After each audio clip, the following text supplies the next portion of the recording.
Okay, जावा interview question में mostly asked question होता है कि what is string pooling and why string is immutable और फाइनल। ओके, तो सबसे पहले देखेंगे कि स्ट्रिंग ऑब्जेक्ट हम किस तरह से क्रिएट करते हैं। Like string is equal to hello. Okay, जब हम लिखते हैं तो बैक एंड में क्या होता है कि हेलो ऑब्जेक्ट क्रिएट होता है।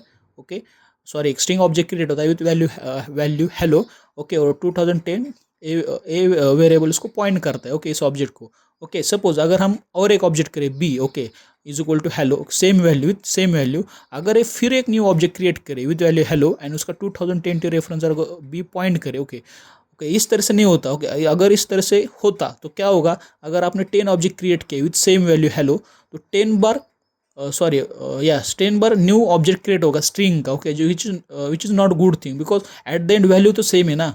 ओके, देयरफॉर क्या होता है कि ये इस तरह से स्ट्रिंग में वर्क नहीं करता। ओके, इस तरह से स्ट्रिंग में वर्क नहीं होता। ओके, तो स्ट्रिंग में क्या होता है, जब हम B is equal hello double लिखते हैं तो क्या करता है, सबसे पहले जब हमने ए हेलो डिफाइन किया तो क्या होता है, स्ट्रिंग पुलिंग कंसेप्ट होता है। वो क्या करता है कि पहले देखता है कि इसमें हेलो स्ट्रिंग अवेलेबल है या नहीं। ओके, स्ट्रिंग पुलिंग में।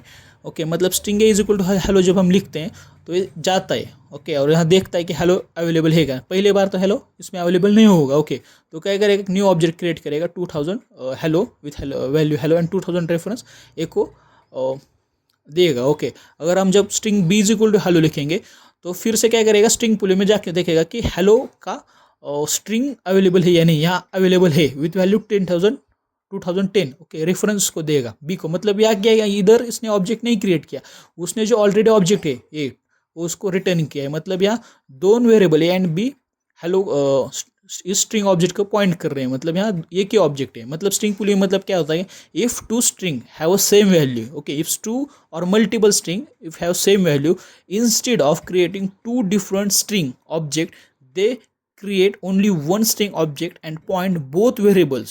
Okay, both variables to the same memory location, like a b 2010 string object को पॉइंट कर रहे हैं। ओके, है क्या स्ट्रिंग पुलिंग। अब हम देखेंगे कि स्ट्रिंग इम्यूटेबल क्यों होता है। ओके, तो क्यों होता है, लाइक यहाँ हमने ए पहले इनिशियलाइज किया है, क्या किया है, हेलो के साथ। ओके, अगर हम इसे री इनिशियलाइज करते हैं A is equal to world. Okay, A ने कुठला ऑब्जेक्ट होल्ड किया है, स्ट्रिंग का ऑब्जेक्ट होल्ड किया है, लाइक रेफरेंस 2010। ओके, इसकी पहली वैल्यू क्या है, हेलो। ओके, अब हमने क्या देखा, वर्ल्ड। अगर हम इसको लाइक अपडेट करते हैं, ओके, तो ये रिमूव होगा, उसके क्या है वर्ल्ड। ओके, पर इस तरह से स्ट्रिंग काम नहीं करता। अगर इस तरह से काम करता तो क्या प्रॉब्लम क्या होगी, क्योंकि मुझे बताओ कि जो 2010 जो स्ट्रिंग ऑब्जेक्ट है हमारा ए, तो किसने होल्ड किया है, ए ने भी होल्ड किया है, बी ने भी होल्ड किया है, right. Both are holding this object. Okay, अगर ए इनिशियलाइज करता है वर्ल्ड, अगर हम इसमें ही चेंज करेंगे तो बी भी इसके क्या होगा, रिफ्लेक्ट होगा। अगर आप बी की वैल्यू निकालोगे तो क्या आएगी, वर्ल्ड आएगी। ओके, तो ये अच्छी थिंग नहीं है। तो इसलिए क्या होता है कि स्ट्रिंग ने क्या किया है, मतलब जावा ने क्या किया है कि अगर आप मतलब इसे मॉडिफाई नहीं कर सकते। ओके, अगर आप ए इज इक्वल टू वर्ल्ड लिखेंगे, ओके, अगर आप री इनिशियलाइज करेंगे तो इसमें मॉडिफिकेशन नहीं होगा, एक न्यू ऑब्जेक्ट क्रिएट होगा। ओके, पहले क्या देगा, स्ट्रिंग पुलिंग में जाके देखेगा कि ऑब्जेक्ट है क्या, या नहीं होगा पहले स्टार्टिंग। ओके, देन क्या करेगा, न्यू ऑब्जेक्ट क्रिएट करेगा with value world with reference 2030। ये रेफरेंस कुछ भी हो सकता है। ओके, लाइक और फिर स्ट्रिंग पुलिंग में ऐड करेगा और 2030 ए को देगा।